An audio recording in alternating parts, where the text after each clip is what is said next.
Hello, everybody, and welcome to the Blue Thunder Pod AEW Edition. I'm your host, Billy Sullivan. With me this week, my dad's favorite podcast host, and she doesn't have to murder herself for your affection, Aaron Winkler. Hey, glad to be back. For those of you who don't like listening to me, I apologize. Those people don't exist, and if they do, we don't fucking want them anyway. So what did you think of Dynamite this week? I mean, if I could just get every single episode of Dynamite to have a Bryan Danielson match that starts like that, I mean, I would be happy. I'd watch forever and ever and ever. There's a lot of them. There's a lot of them that start. I was like, another week where he's leading it off. I thought of something you're going to get to see. They're definitely going to do this at All In. That you're probably not aware of. You know that Bryan Danielson has a special entrance? I do not. Entrance and is it my new favorite entrance music? It is, as he called it the last pay-per-view, the greatest fucking entrance music of all time. So it is a callback to when he started in the Independents, but Ring of Honor, really, primarily Ring of Honor.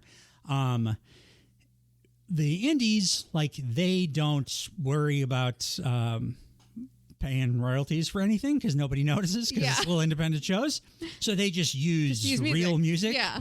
His song for his whole independent run, and then for big matches in AEW, because Tony Khan does have to worry about that, but he's a billionaire, so he just pays his $20,000 or whatever he has to pay for big moments, is the Final Countdown. Final count. And then when they get to the Final Countdown part, the entire audience goes, the Final Countdown. Oh my God. I was already drinking the Kool-Aid on him, and it's just going to be even better. So the way that, at the last pay-per-view, it was the Anarchy in the Arena match, and one of the hallmarks of the Anarchy in the Arena match, something they did with, it started with Jon Moxley because he comes out to the Wild Thing, but the version of Wild Thing from Major League, the good one. Yes. The match started, and because it's Anarchy, and it's like a multi-man hardcore goes throughout the whole arena match. It's crazy. It's always super fun. There was the one I was talking about. Darby Allin lit Luke Perry's son on fire. Yes. It was that match. The way it started was like the first one, they did Wild Thing and they just let the music play. Okay. And it was like, people were like, oh, they're just letting, and it was like, oh, this is fucking awesome. This is like extra awesome because there's these people doing all these crazy things and they're playing Wild Thing like the whole time. It's like a whole different vibe and it's super cool. So they've continued to do some kind of a bit with the music keeps playing at the start of every Anarchy in the Arena match for the first 10 minutes or whatever. This year, it was like a battle between the heels and the baby faces. So like they started, Darby Allin Orange Cassidy comes out to the Pixies. Where's My Mind? Oh, okay. And they were doing that. And then... Or no, it was Darby. It was Darby Allin. He has another, I forget the name of the band, but it's cool. It's a real song. Okay. It's like a song. Because he's like friends with everybody. But they were doing his song. And then Matthew Jackson got on the mic and was like, turn this off. We got to play our new incredible music, which is like the ripoff of Succession song. That's great. It's like, it's a mix of like Roman Reigns theme and the Succession theme. So that was playing. And then Danielson gets on the mic. He's like, turn this shit off.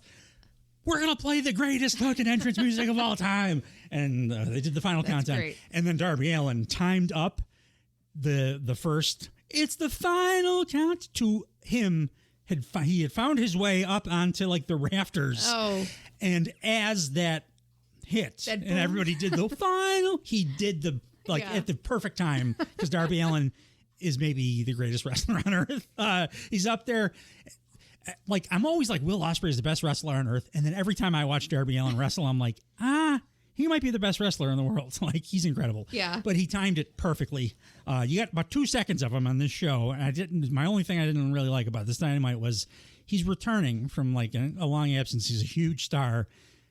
Do a big thing with him. Like, I was happy to see him, and I liked the result of what we're going to get from it. But I wish they would have done a bigger thing with Darby there. Yeah. Oh, but I jumped ahead anyway. I was going way ahead because I'm telling you all about the Final Countdown. Yeah, no, it was really, really good. Where with Raw, I was kind of bored with the first half of Raw, and then it picked up, and then I really liked it. This kicked off great. I mean, like I got to see MJF with like his like really leaning into the heel stuff, which I didn't get to see yet that much. I mean, I got to see a little bit in the ring, but like not on the mic so much. So it was cool to see that. It was it was a great start to Dynamite for sure. I dig that they had MJF. They actually had him open Collision, which he's been on Collision once maybe. And I liked why, because I shouldn't say nobody, like half the audience that watches Dynamite watches Collision. Yeah. Dynamite gets like about 700,000, I think they got this week. And Collision consistently gets like 300,000 viewers or whatever. So usually they don't have MJF is like, no, I'm not going to be doing that. But the reason they had him open the show so he could do his like, here's the reason why I'm going back to being a heel, basically. And it's cool because his character, I hate when heels or baby faces are like, okay, we're going to turn you heel, and then you're just, okay, I'm just going to be evil now. Now I'm evil, and I'm going to do evil shit that you never saw me do ever. Or if you're a heel forever, and then you're like, I just realized I am courageous now. So now I'm going to be courageous. Like, I like it much better when, like, the whole time he was a face, he was still cheating. And he was like, I'm trying this. I'm trying a friendship out. I've never trusted anybody, but I'm going to give it a shot because, like, I'm the champ now, and you guys have gotten behind me so much.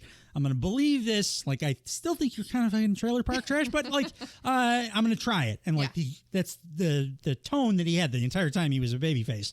And now he was able to do his transition back seamlessly because he was like, I tried trusting somebody and fucking one person, they stabbed me in the back. So fuck you. I hate you people. You're all scumbags. You're the reason that I trusted somebody.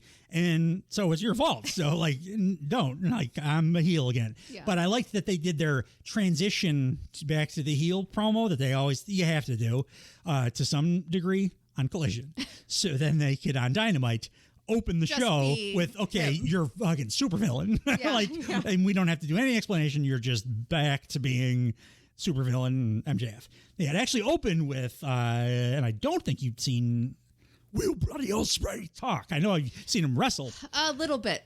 But like a full promo like this? Very minimal, I believe. Because he did a big-ass whole promo. Yeah. Like he came down, sat on the turnbuckle. It was like a fireside chat. Talks, yeah. And like that's real hard to do. Yeah. Especially when it's like not a scripted thing. You're just talking kind of. I mean, you go out there knowing what you're going to talk about, but like you're talking off the cuff kind of. Yeah. He doesn't stumble on anything. No, he did good. It's really tough. I love him as a promo. He's like just a believable babyface promo. He sounds like a person talking. I mean, obviously, I love him. I do the impersonation of him every chance I get. But well, he talks about MJF and how, like, Max, you think that you what represents AEW because you were here from the beginning, but what I am is what AEW strived to be since the beginning. So it's like essentially what the heart of AEW is what I am, is kind of the truth too. I mean, it's the international guy who's incredible in the ring, and that's what they were, always going for. But he's essentially calling out MJF. MJF's music hits. Obviously, he's not coming down, though, because that's not the part of the program yet. Like, we're not there yet. It's the start of the feud. Music plays, but then stops. Everyone's disappointed. But it was perfect. And then, perfect. It's exactly what you should do. And then the Tron Max is up there on the Tron, and back to like smarmy rich guy attire. I'm glad he stuck with the black and white Burberry scarf because I liked that little change. The only thing missing was like a fluffy, mean-looking cat. He was petting. Yes. That would have fit this. Yeah, but he's back to like the suit, the Burberry scarf, and he was actually holding a glass of red wine and like swirling. It was just wonderful. It was Dr. Evilish. And although he did something that I don't know if I've ever seen Max do other than one time. And then he went and apologized for that. Like on Twitter, he said a wrong word. He meant to say cymbals and he said thimbles because he was talking about Will Ospreay being a dancing monkey.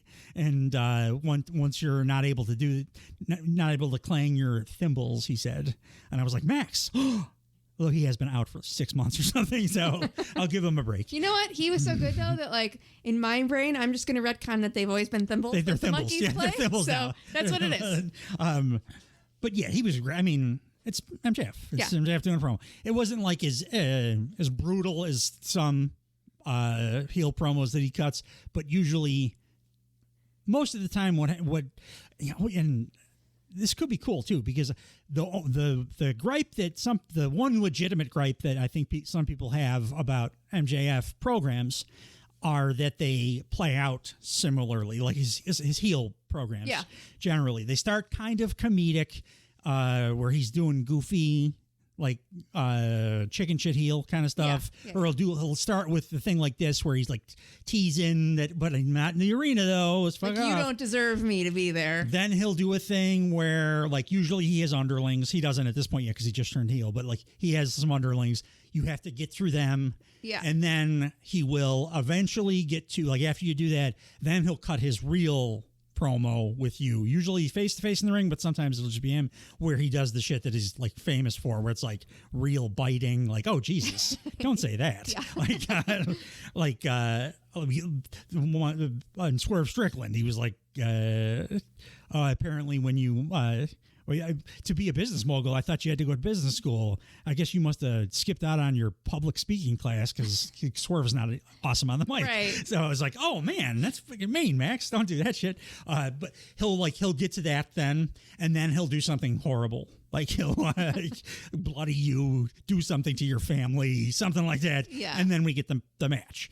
And that was kind of it would happen with most of his programs. It would kind of follow that pattern. I didn't have a problem with it. Most people didn't, because it ruled every time. Yeah. And it was always different. It was always different promos, different like sets of circumstances. But it was like a template that the different things fell into. So like this would have fit that template, because he's doing his like, I'm not going to engage with you physically yet part at the beginning. But then we found out that we're getting a match next week on Dynamite, which I think he's going to do something awful because it doesn't fit. That doesn't, and it's cool because he's a heel, but now he's a new heel. He's a different heel. He's a changed heel. So like maybe they're going to depart from that, and because that is going to be the Wembley match. I'm certain of it. Maybe he'll just come out and lose, and that'll be the end of the story. yeah. Just straight up, like, whatever. Just your two biggest stars, your biggest heel, your biggest babyface, one of them you're just going to beat. Yeah. Just on a regular old Dynamite. That's a really solid match. It was like 4.5. That's a good match. No, I think he's going to do, like, kill Will Ospreay's pets or something, because something horrible is happening, because it's going to be the Wembley match. Yeah, it's too hot a feud already. Too close. Yeah. To it. So we're like, and Wembley's not happening till the end of August. Yeah. So like we get some time, and this is an incredible feud to have. Like they're going to let it simmer. So whatever the match that we get, there will be a match. There'll be like a real match that'll happen. I can almost do the $5 million guarantee, because AEW, one of their mission statements, one of the few where they made from the beginning that they haven't like backed off of at all. They made a bunch of mission statements. Some stuff they've like whatever. I mean, you kind of still stuck to it, but the one thing that they've stuck to ardently for 5 years is, if we announce a match, you will see that match. Yeah. What we advertise happens. So we're going to get a match between these guys, but like, and that'll rule.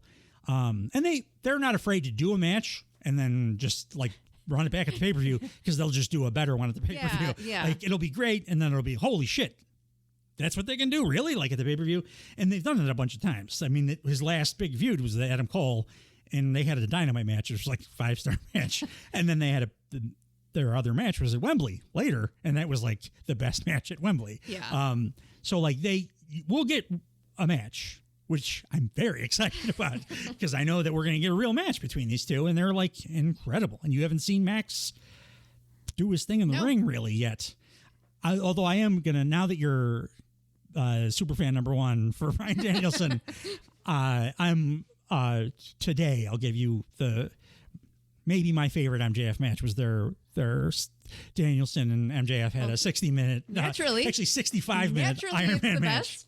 That's one of those crazy things. It's like both Danielson and MJF are guys that it has been said everybody has their best match against one of those two guys. And the other guy that people say that about is Darby Allin. And then Chris Statlander is the woman that usually is in that position. But like it's Darby, Max, and Danielson. Yeah. Like is the guys that they don't have bad matches with anyone. And everybody has their best match. So when those two like hooked up for over an hour, it was like, oh my God, I've never seen anything like this. It's generally considered the best. And I say generally, like really universally considered the best Iron Man match that's ever happened. Because usually Iron Man matches, because it's going to be an hour, because most Iron Man matches an hour. Sometimes they'll do a 30-minute Iron Man, but a real Iron Man's an hour.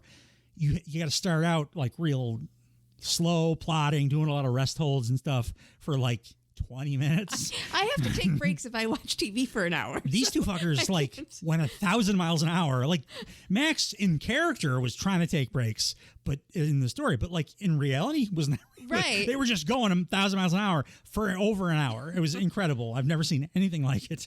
But I'll give you that after the show. I'm excited for you to be able to watch that for the first time. Yeah. But yeah, we're gonna get an MJF Will Ospreay match on Dynamite next week. Yeah. Fuck yeah. It did stick in my craw though, the Thimbles thing. I gotta say, when somebody is that precise at everything that they do, whenever there is anything like I said to you before we started recording, I'm like, I bet he was like flogging himself like an old religious punishment because he hates making any kind of mistakes because he's so good at speaking. It was I noticed it immediately. I was like, oh, he said the wrong thing there. Plus, Will Ospreay, the guy that's got that openly talks about being autistic, and in this promo talks about ADHD, and he did. I think it was kind of funny. He was like, because Max has talked about having ADD in the past in like one of his famous promos, and Ospreay was like, I have ADHD. Like. He could have said also, and I'm autistic, motherfucker. I think the part that makes it like interesting that he screwed up a word is because like the type of person he is as a heel that I am gathering is like the kind of person who would totally rip someone else apart for making a one flub. Yes, he just cut a promo on Swerve for like occasionally flubbing a word or two. But like the Cockney, uneducated guy with multiple like health problems comes out and cuts like a 15-minute promo without flubbing a single word, and then you're Dr. Evil, and like it's the first time that he makes I guarantee you in his head he was like, fuck me, I hate Max, you suck, you're worthless. Like I could see it in his brain, like, which means that we're gonna get a 10-star match next week. Probably. Maybe that was done on purpose. Like he didn't realize he was doing it on purpose, like but Tony it motivated Khan did a post in like the 7-second delay. Oh, I'll make it sound like he flubbed the word, so he puts on the greatest performance of his whole life next week. It was a big Dynamite though, like just generally as far as happenings go. They're on a run, man. Like this is just great. It's because I'm watching now. It is an incredible time for wrestling. Like you said, Raw started a little slow, but it was a really good Raw for me. It was. I mean, I always enjoy Raw. Yeah. I really do. Again, and they like a bunch of interesting story stuff happening. And this is like I don't know. This is like the third or fourth Dynamite in a row that are like almost flawless. Yeah. They're as good as Dynamite gets, and there's this week and last week were fantastic. Yeah, I would say this week and last week were like as good as any Dynamite that they've done, and that's saying a lot. Just 2021 was a goddamn incredible year, and it's on that level. And for the last 2 weeks, and for the last like 3 or 4, it's like at the 2021, not best of 2021, but like at the 2021 level, which I'm telling you, keep going. They know I'm watching now. They know I'm into it. So the ratings will come. I know people are like, oh, well, I don't know if people watch whatever. It takes a long ass time to get people back watching your show after they stopped in wrestling. It's always a year, and on a continuous basis, tuning in every week. Yeah, if they keep doing what they've been doing this last couple of months, and especially the last few weeks, the ratings are going up every week, but it's incremental. And if you look at them compared to in the past, they like, oh yeah, that looks bad. But if you look at them actually week over week, they're going up every week. Yeah. So that'll get there. I'm glad that they're doing it the way that I wanted them to, which is basically continue making the program that I want them to make, instead of trying to make big changes to be more another kind of show, you know? Yeah. This was just, be the best of our kind of show, and that's what they've been doing. Yeah. Even the fucking Chris Jericho thing, I was kind of amused by this week. It at least had a level of entertainment in it. Maybe to me, maybe not in the intentional way that they were hoping, but I still... It wasn't him talking. Yeah, that's true. But after the promo segments, we got... one of the things that AEW does best, which is I prefer when they usually do it, they'll do it to open the show, like a cold open with somebody's theme song playing in a match. Yeah. And they'll do like their either best match or second best match will open the show all the time. Yeah. And I think that's how you should produce a wrestling show always. Because I think it gets the live crowd into it. They get fired up from the beginning, and the way they open the show is fucking Bryan Danielson versus Hangman Page in the Owen Cup final. 2 weeks in a row. I could have watched the first match, turned my TV off, and been like, that was a great Dynamite. So satisfying. Yeah, as well. You and every other pro wrestling fan on earth. They were both. They put on a 25-minute clinic again. Yeah, main event level awesome match. I think this is their fifth match now, and every single one of them has been like between 4.75 and 5 stars. Their first match was in contention with, I would argue, the Kenny Omega Bryan Danielson match for the best just regular TV match that's ever happened. Yeah. Like in America, in the history of America. Like the best Raw match of all time generally considered was like a tag match from the Attitude Era. Jericho was actually a part of it. And that was like a really good match and was not even fucking close to either of, or any of the 3 Danielson matches that I just mentioned. This went for 25 minutes. He's the most perfect special wrestler that's ever existed. He is. I'm proud of you that you recognized what Bryan Danielson was as quickly as you did. Because you know nothing about this dude. Then you just saw him and were like, oh, he's amazing. And we all knew that. It was magnetic. I was like, this is the guy. This is the one. Because he is. And I think he's going to win the goddamn belt at Wembley. And people were kind of pissed off about, it should have been Hangman. The story's Hangman. I'm like, that was the obvious story choice. But we got a long time to Wembley yet, too. And so now that Hangman shit is all built in. They could do that for a year. They could do that for 2 years if they want. Hangman Page has already done a 2-year-long story arc in AEW, and it fucking ruled with Kenny Omega. It was probably the best story they ever told, and went for 2 years. So you didn't have to do the Hangman thing yet.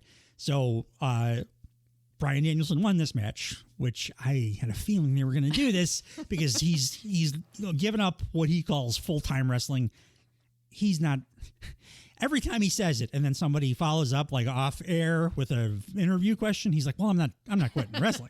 So what he means is he's just going to wrestle on Dynamite. He's going to take it a little easier on himself. He's not going to wrestle multi-man on Collision every goddamn week anymore. That's the kind of retirement he's doing. But because he has said the retirement word, they get to tell the story of Wembley being his last shot at the big one.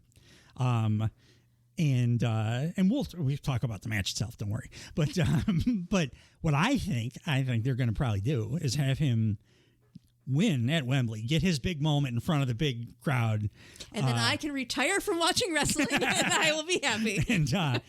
And then there's another pay-per-view 2 weeks later, which they need to fix that. It's still a problem. Last year, the first All In, they slotted it in to the schedule where it would fit, basically. Yeah. And it ended up it was 1 week apart from another pay-per-view. So it was super weird. They spread it to 2 weeks, which is still not even, it needs to be a month. They need to do a month. So hopefully next year they will understand that and then move them each on the schedule 1 week in the other direction. So you get a month. But in this sense, I think it works because I think Danielson's going to win his belt. And I think his condition probably in real life was, I'm losing it at All Out, though, because I think he's going to lose to Hangman Page at All Out. Yeah. Because I think then Hangman, whose whole story thing this whole time is, I don't care about personally beating Swerve Strickland. I just want to make sure he does not have success. Yeah, I mean, that makes sense story-wise, too. So then he can have the belt without ever having pinned the champ. It took the greatest of all time to pin Swerve, so he doesn't lose any heat from losing a match. Nobody loses any heat from losing a match to Bryan Danielson. Yeah. So that's a way to get the belt off Swerve. It gets it off him, and then it builds up like when we finally fight, is it going to be Rocky and Apollo? Like, am I gonna? And it's the good guy, the guy that you're cheering for, chasing the bad guy, which is generally always the way to go. Yeah. And outside of a very few circumstances, I know I've talked about this before on the show, but not with you. Generally, outside of it, like very individual, stone cold, like should have been the champ when he was the champ. Like Hulk Hogan, it was the right call because he was so popular. But like mostly in wrestling, you should have a heel world champ almost the entire year. Like on average, I would say, like if you took a 5-year average, any given year, a heel should be your world champ for 10 months. And 2 months, you should have a babyface. The babyface has got to win the title because that's the chase and then the cathartic moment of victory. Be like, finally, Harry Potter defeated Voldemort 7 movies in. But it's not that. Like outside of some situations, generally, it's not that fun to watch like the good guy keep just being on top. Yeah. Swerve's a little different because he's got still kind of a edge to him. He's got a vibe, so he works as like the champ. Like he's doing basically what Deion Sanders did like back in the day. Like I'm on top and I'm showing you that I'm on top, and you kind of love it because like it's badass because you're Swerve. Like you got a thing going. But generally, it's just more fun to watch the good guy try to overcome the bad guy, and that like Hangman, that's what it's going to be. Yeah. And this is I think it's an incredible and fortuitous, that means lucky, way to make that happen. That they had this weird situation where you have the giant pay-per-view where Danielson can finally get like acknowledged for what he is. Make everyone happy. And make everyone happy. And then immediately also lose it, which would make him happy. To the guy that like everybody wants to see the current champ have his feud with. So then you could feud Hangman and Swerve for a year after that. You can let Hangman carry that belt and let Swerve try to get it off him for however long you want, and it'll be awesome. Literally make everyone happy. I know I've like fantasy booked this in my head now, but I'm like I'm going to be disappointed if that's not how it plays out. I usually am not like that. I like to predict stuff, fantasy book, because I'm a wrestling fan, and that's what we all do. But generally, I'm like, what I want to happen is them to come up with something better. And then AEW, like, outside of 2023 and a little bit of 2022, usually that's what they would do. Yeah. They were like, oh, shit, I didn't even think of that. That's awesome. That's better. Most MJF programs, because he's a genius, he will come up with something I didn't see coming. And then I'm like, oh, shit, that's great. This, I'm like, I don't know that you can do a better. A thing that in my mind would be better than. I think that's perfect. I think it would be for me, for my entertainment dollar. But this match went 25 minutes. We had some interesting circumstances because Jeff Jarrett was the special guest enforcer. So you loved it. You get to see multiple generations of Mark Twain. Did you understand what was happening with the tunnels? No. So, in AEW, and this was one of the things that Punk changed, that everybody was like, it was a suggestion of Punk's to change, and they did, and everybody hated it. So they went back to the thing. So for most of AEW's existence, they've had the 2 different tunnels. Yeah. Well, one is a heel tunnel, one is a babyface tunnel. And they've used that to story extents at sometimes, and that's what they did here. Jeff Jarrett was staring down the heel tunnel waiting for Hangman Page to come out, But Hangman came out of the babyface tunnel because he thinks he's the good guy. Yeah. He still considers himself, which logically he kind of is. Which I love. I love like thinking about them showing up to the arena and they're like, "Oh, you're a good guy. You've got to go to this side. Oh, wait, you're a bad guy. You've got to stay. Your locker room's on that side." Like, in my mind, I say, the fans are not behind you. You recognize that, right? So you have to come out of the. But the really good ones, the fans are still behind. So. Well, that's what happened. That was Swerve's basically his entire face turn was they're cheering for me so much I have to start coming out of this tunnel. No, I didn't know that, so I didn't catch that. But I like the little that subtle stuff they do like that. When I was talking about the Punk Drew stuff, if you guys have not listened, WWE Blue Thunder Pod drops the same time as this one. Go check it out. The Drew Punk stuff, like. The logic in it tells me that CM Punk is the bad guy, but they're trying to tell me a different thing without really telling me that. AEW, like, not only are they letting me decide for myself, they're also putting the logic in of this character in his own head would and should consider himself in the right. Yeah. And I don't accept that you're not cheering for me because you saw this man go into my house and threaten my child. Yeah. Like, what the fuck? I'm still the good guy. I don't care. And you see it in his face. He's becoming more and more unhinged as the weeks go by. I love his facials, and I didn't know what it was going to look like for him as a heel.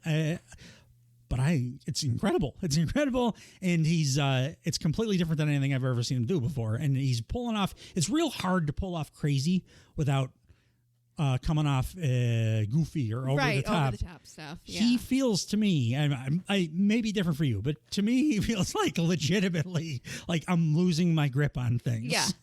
Like he's like, I'm not the crazy one. You're all the crazy ones. Yeah.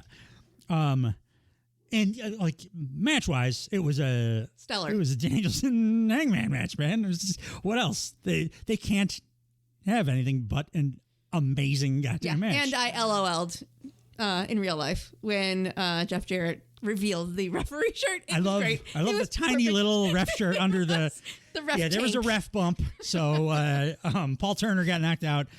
Jeff Jarrett came out as the enforcer. It was like the perfect dose of silliness. And it was also into an awesome match. A measure of revenge he got to have against the guy that like beat him and kind of humiliated him in his buddy's tournament. Yes, but still didn't do the... Wasn't cheating. No, it didn't help, but got to count 3 in front of your face. So that was appreciated too. There was no hijinks. It was a straight up win. Give the win to the guy. And give the win to the guy that I would like, that Owen would have rather had. Like, in truth, Owen was a heel most of his career. So we probably would have been pulling for a Hangman. But in story, I loved it. Loved it. So something I mentioned to you before we started recording that I hadn't even thought of until this match, the Nigel McGuinness stuff. You were like, oh, why is this Nigel really has it out not for knowing Danielson. Anything, I was fully convinced that there was going to be a run-in because he was going to jump into the ring or something. So Nigel McGuinness was in Ring of Honor at the same time as Bryan Danielson. Nigel McGuinness was the number 2 best guy in Ring of Honor when Bryan Danielson was the number 1 best guy in Ring of Honor. They had a series of matches that were goddamn unbelievable. It was like Ring of Honor. They did one in Chicago, 5-star match in Chicago. And then they, on the heels of that and getting so popular that they were able to actually travel. Ring of Honor traveled to London. This is an independent wrestling promotion, was popular enough. They were able to go do a big time show in London because they had Nigel McGuinness versus Bryan Danielson. And Danielson won again in front of the British crowd. McGuinness got hurt. In the time that McGuinness was out, Danielson signed with WWE. So he never got his revenge. McGuinness then was supposed to have a tryout with WWE, and I forget what the full story was, but for some reason he was unable to attend. It was out of his control though. Yeah. And because of that, they said, okay, well, we're not interested. He would have made the roster. He was incredible. Yeah. He would have made the roster but he missed his shot at the tryout, and then he went back to the Indies, and he suffered like a career-ending injury. Oh, wow. So he never got his opportunity to wrestle in front of the big, crowds. Yeah. He later went on to like be the one of the announcers for NXT, and he was great there too. But then when things came all the way back around, Bryan Danielson, that now toward the end of his career, signs with AEW, and then like a year later they start Collision, and they need an announcer, so they bring in Nigel McGuinness. And as soon as he plops his ass down, he's like, "That fucking clam digger son of a bitch! I hate him! I hate him! He ruined my life." So people are like hoping that, because Nigel has talked about on social media and stuff, that he thinks he can, like, he's gotten physically into the shape where he could potentially do one more match. Yeah.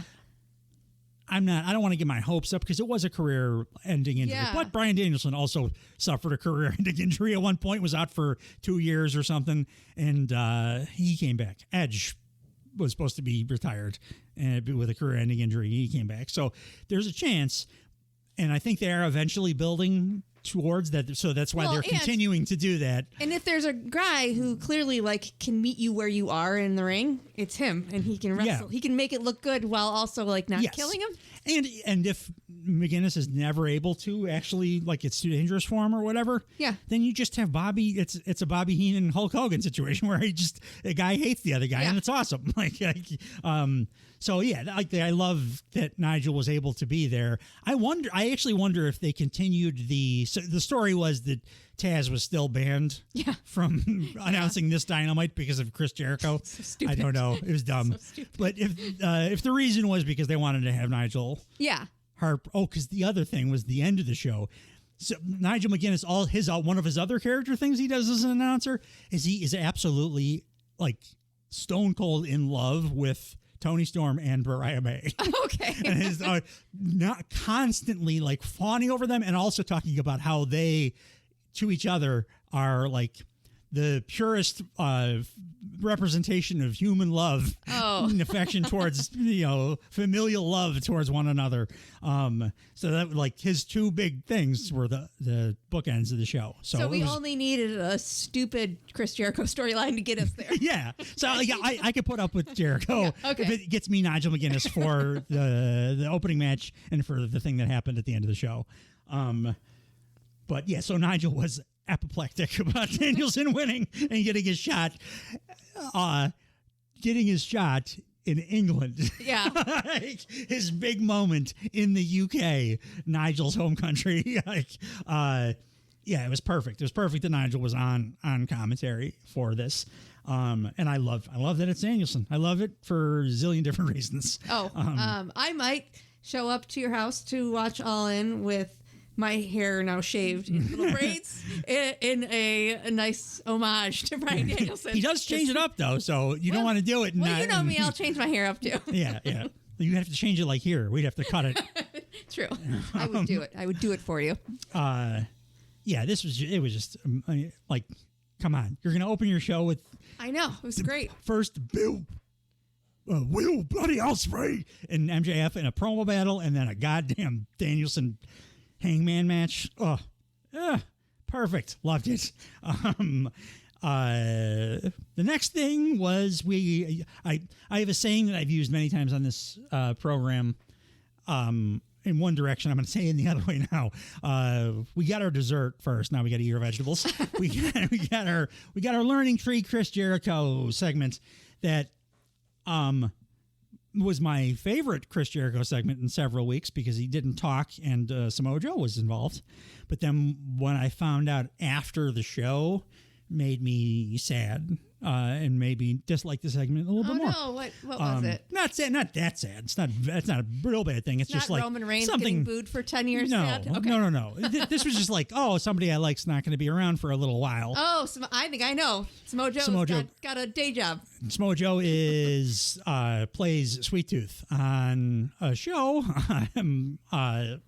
What what's it called? It's that PlayStation game show that I was talking about. Anyway, it did very well, so they renewed it. Yeah, I'm telling you, I'm so he's got to go record for 6 weeks or something. I'm pretty invested in all of these people now. I do a lot of Twisted Metal. I do a lot of researching them, so I did know that he was going to be. Yeah, so he's going to record. Do his Twisted Metal. For 6 or 8 weeks or something. Yeah. So the way that they wrote him off was to have Chris Jericho put him on a forklift and smash him drive him through a randomly placed piece of drywall. It just was in the middle of a backstage area. It wasn't a wall. It was just a slab of drywall. It was a slab of drywall. Over. Like somebody very quickly, some like grip or like very quickly like stuck to the floor. It was basically like the two guys walking the sheet of plate glass at the wrong time and someone goes through it. So it was a non-title Stampede street fight between Jericho and which I knew Samoa because Joe. They were both wearing jeans. That's because they're old guys too. Like the younger set does not always do the streetwear stuff for like street match stuff these days. Sometimes it'll be like one guy will be in ring gear, but like the older guys are like, no. If we're having a street fight, we're wearing blue jeans. Goddammit. You dress for the event. Yeah. So yeah, they're dressed in their blue jeans. It did feel very like I was watching a Naked Gun movie or something. With what they were doing. It was like I appreciated there was a point where Jericho, Samoa Joe was out of the ring and Jericho went to go jump on him and he just walked away. Yeah. I liked that. But like that's coffee and that is a Joe. That is a Samoa Joe his spot he does in every match. It's the nope spot. Oh, that's great. It's awesome because one of the things that makes him so cool is like, why didn't anybody else ever do this? Right. Every time somebody tries to do a top rope move against him, he walks away. And then everyone else just stands and waits for it. Yeah. Or they wait and then roll out of the way. He just like nopes and walks away. That was great. So that was his nope spot. Cup of coffee. I was like, this is like so Naked Gun. I knew that this match was going to over deliver because one, Jericho's been delivering us garbage for weeks now, but two, like Chris Jericho's last 3 decent to pretty good matches were these like Plunder. He had a match like 8 months ago against Roderick Strong, who Roderick Strong is an incredible wrestler, but it was one of these like a backstage nonsense thing. Yeah. It was great. It was super fun because that's what Jericho can do these days. Is like he's way slowed down in the ring. Yeah. But you take it out of the ring, put him in there with somebody interesting like Roderick Strong or Samoa Joe, and let them do this shit, and it's fun. Yeah. And it can be fun. And this was fun, and it was 12 minutes. Wasn't like super long for a hardcore match or whatever. And besides the not very well thought out finish, it still looked cool when he smashed him through the. Like it looked good outside of if you think for 1 second, why is there a wall there? That's not a wall. That's not a wall. Why is there a wall that's not attached to anything in the middle of the room? Seemingly in front of another opening with stuff in it, too. Yeah, yes, exactly. And I did note that I watched this as opposed to some weeks. I watched the regular American broadcast of this. I was not watching it on Fight, so I didn't. The picture-in-picture went to picture-in-picture, so I didn't watch the picture-in-picture stuff. Yeah. Nor, like a lot of weeks, I will be watching while they're doing the picture-in-picture because I'll watch the fight stream. Evidently, I found out this after too. Like they always slow it down when they go to picture-in-picture. Yeah. They don't do. Every once in a while, they'll do some crazy thing, spot or something. But usually they'll slow it down to some degree. Yeah, like you don't want to like waste a dangerous spot on a thing that nobody's watching. Yeah. But what I guess they did in this match was Jericho put the walls of Jericho, which is a crappy move already, on Samoa Joe and held it for 3 full minutes. That was the entire commercial break. It was Jericho got Samoa Joe in the walls of Jericho. Like, I don't know if people listening, 3 minutes may not sound like a long time. 3 minutes to hold somebody in a wrestling move is a goddamn eternity. It's insane. There are matches that are 3 minutes long that don't even feel like squashes. Like this is there's a whole division called the Speed Division in WWE that the matches are all 3 minutes. It's the point of the division.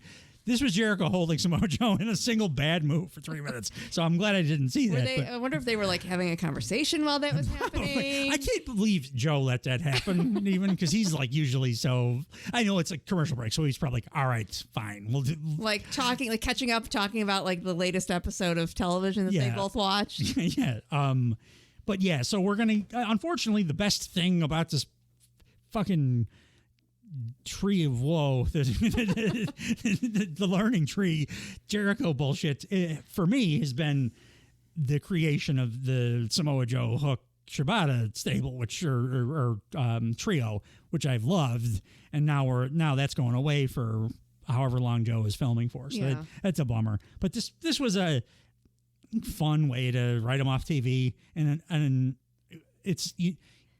Like, even for the viewer at home, I think you need a kind of a breather after something like the match that they opened the show with. Yeah. When you have a 25-minute fucking banger, like certified banger, you feel like, that was something. Well, I texted you because it was so silly that I half expected Chris Jericho to be driving the ambulance when they put Samoa Joe in it. Like, stick his head out the window.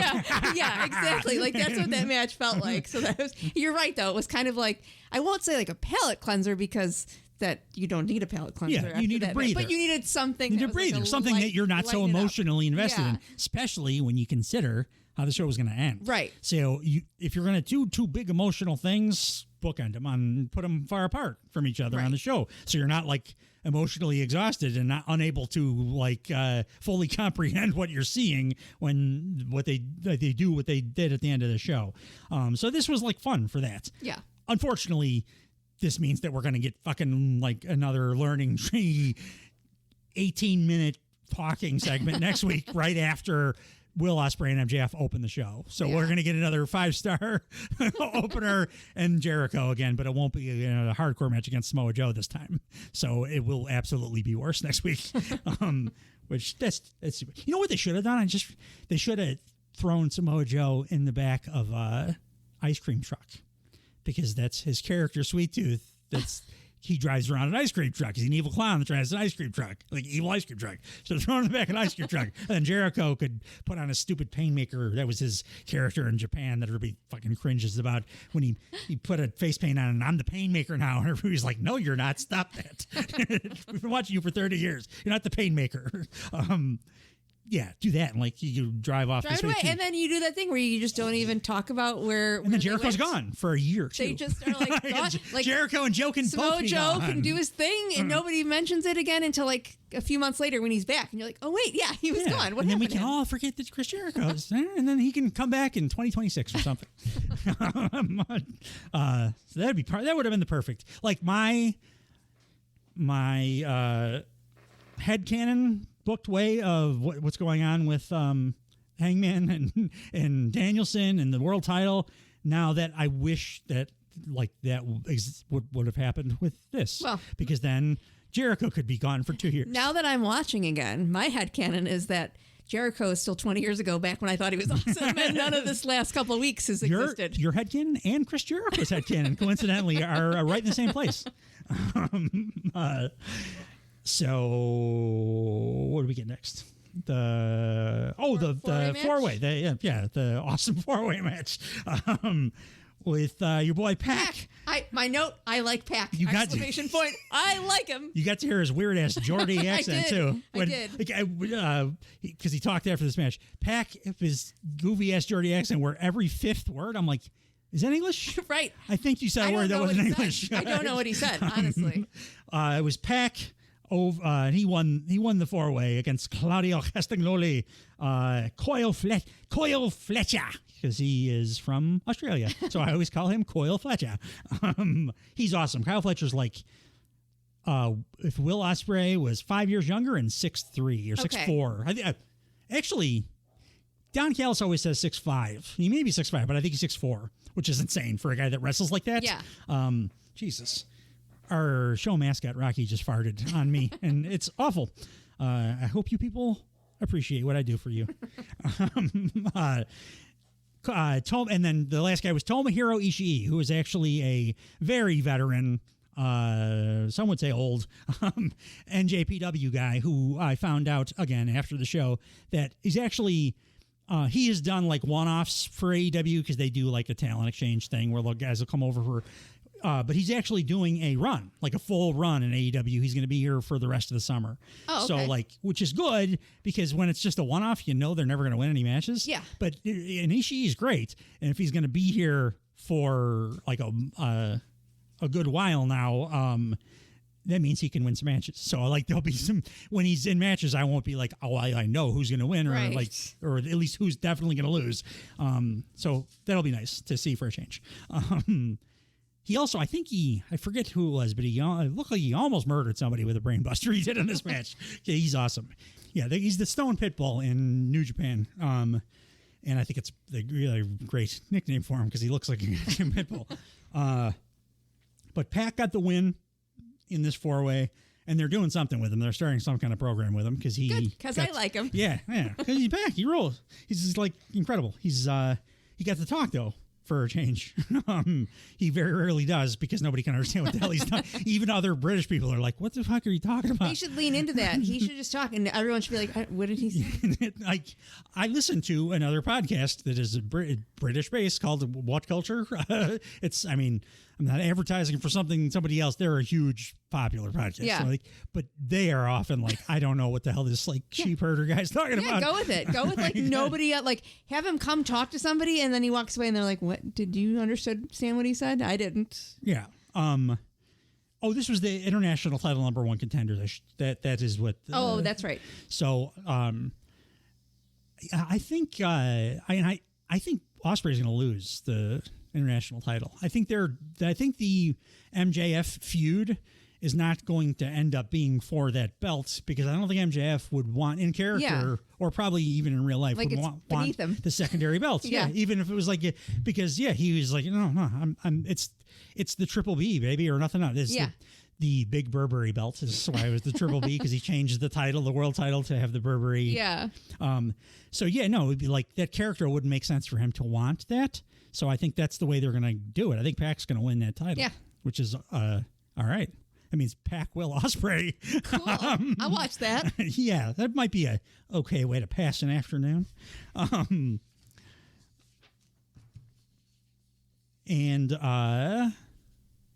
next thing was the main event of the evening.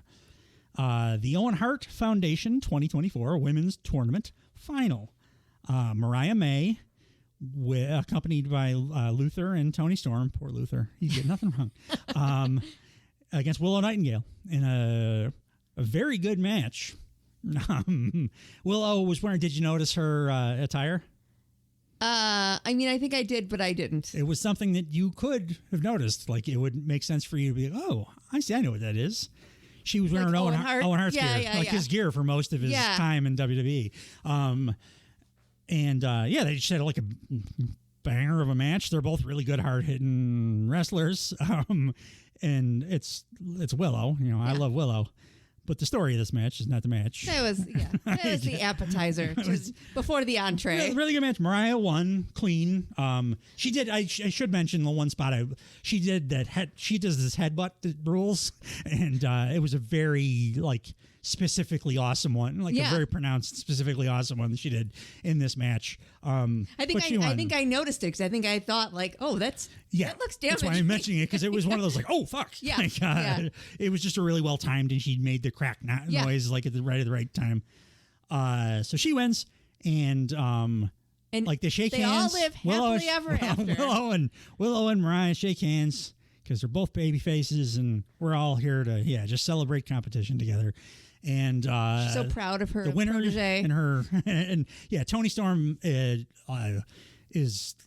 going nuts. She's so excited for her protege for hugs. They're hugging each other Mariah jumps into Tony's arms basically, and they're embracing the ring, and then they head up the ramp, and as soon as Mariah May gets her hands on the Owen Hart belts, the prize basically for winning the tournament, along with the title shot. The second she gets her hands on the belt, she fucking turns around and wallops Tony Storm in the head with it as hard as she possibly can. Like, there was no delay. There was no is she or will she, won't she? It was like, I got what I was trying to get this whole goddamn time. And the first ever opportunity, the first millisecond of an opportunity I have to take this woman out, I'm going to. And she proceeds to bash Tony Storm in the head with the belt multiple times. Hits Luther in the head with the belt 2 or 3 times, and then again to knock him off of the stage through a table because he's trying to help Tony, who's now downed and bleeding.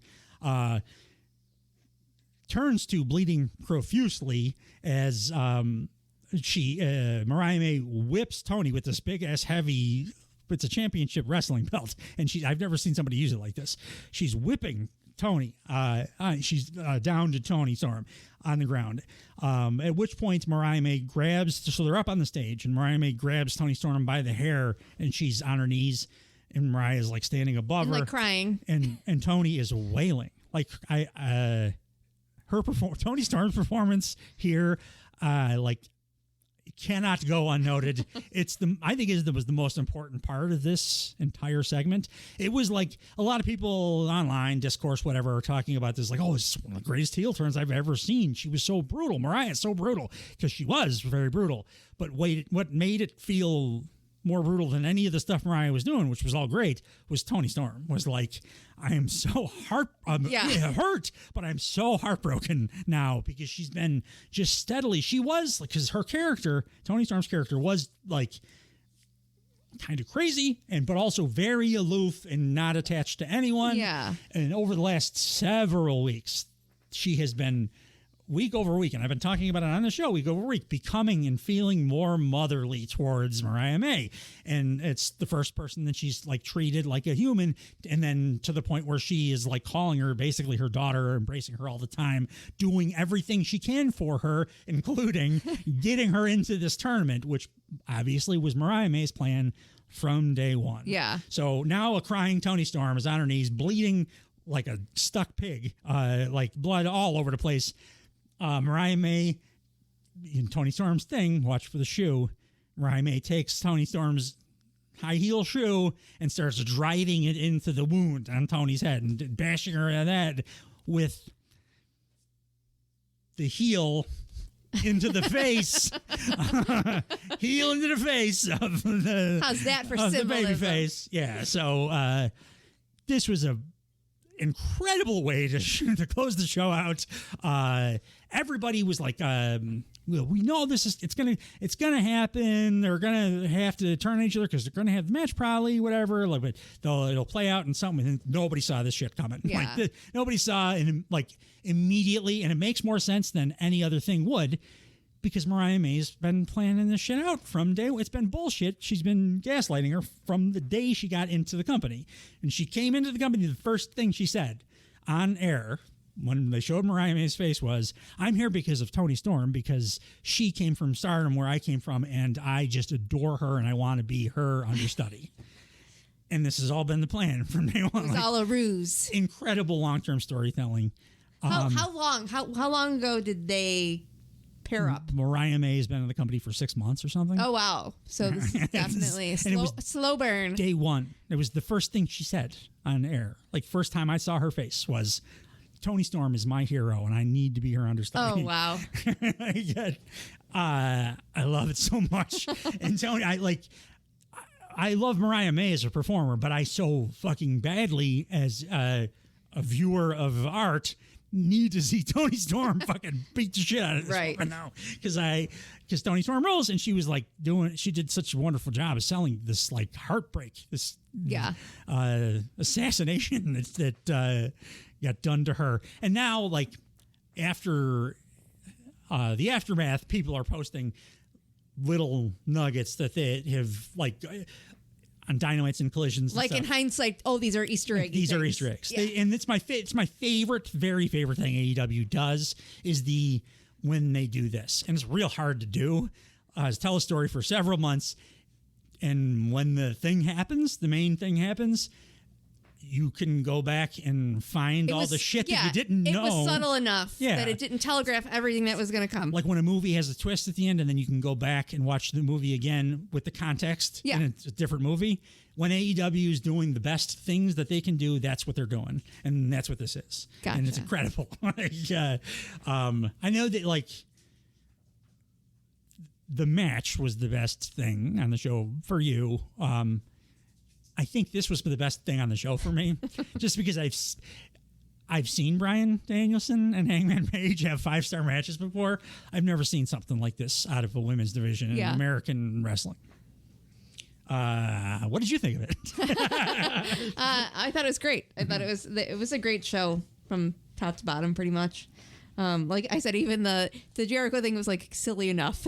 I was like, okay, it's kind of funny. Like, but no, I thought this match was a great way to end it.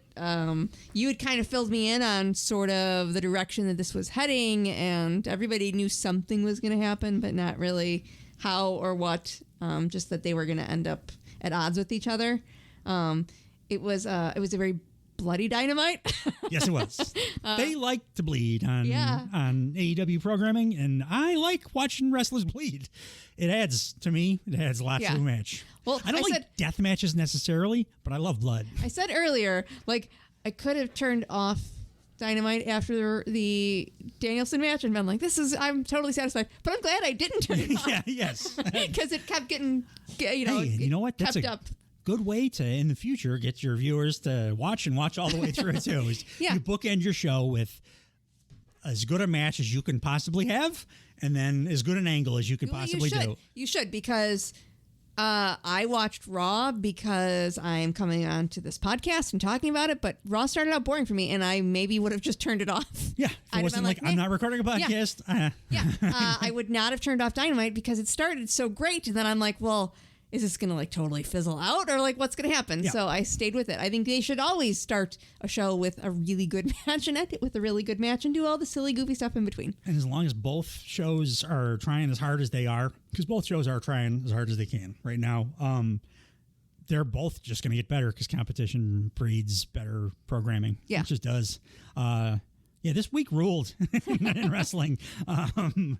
And I think it's just going to get better from here because we got a nice chunk of time between now and the big show in Wembley, and we have our you know what? There's one other big thing happened on the show that I didn't even mention because the huge stuff from the Hangman agreed to because he lost. Hangman agreed to join the elite groups for Blood and Guts, and Swerve announced that he's and because Swerve announced that he's going to be on Team AEW. After Hangman lost, he just went back to the Bucks and was like, came out and he did the old switcheroo, like you were wondering you're trying to recruit me, but I'm fucking gonna be at the good guys' side. I will say that, like, I know you've said that wrestling fans can be very tribalistic, and you like one company versus the other, and you stick with that. I am just enjoying both so much because I have there's like no built-in loyalty. Like I used to watch Raw years and years ago, but like it's changed so much, and I hated Vince McMahon, and so like it's coming in fresh on both. Yeah, I really truly do enjoy both shows too. People don't believe it because they know how big of an AEW fan I am, and wrestling fans think, well, if you're that big of an AEW, you must hate WWE. I know I don't. No, I hate Vince McMahon. They both have. They do what they do well, both of them, and it's fun to watch, and it's cool to watch it with my kids who've never watched and kind of see what their. It's a great time to be a pro wrestling fan. Their thoughts are on things and what they like better and who they like with the different companies and stuff. So it is a fun thing to do right now. So I like both. I do. I'm right there with you, Stallion. You can get us on our socials. TikTok, Blue Thunder Pod. Twitter, Blue Thunder Pod. YouTube, The Blue Thunder Pod. All of the above. BlueThunderPod.com. Thanks for joining us, guys. Hope to see you again next week. Bye-bye.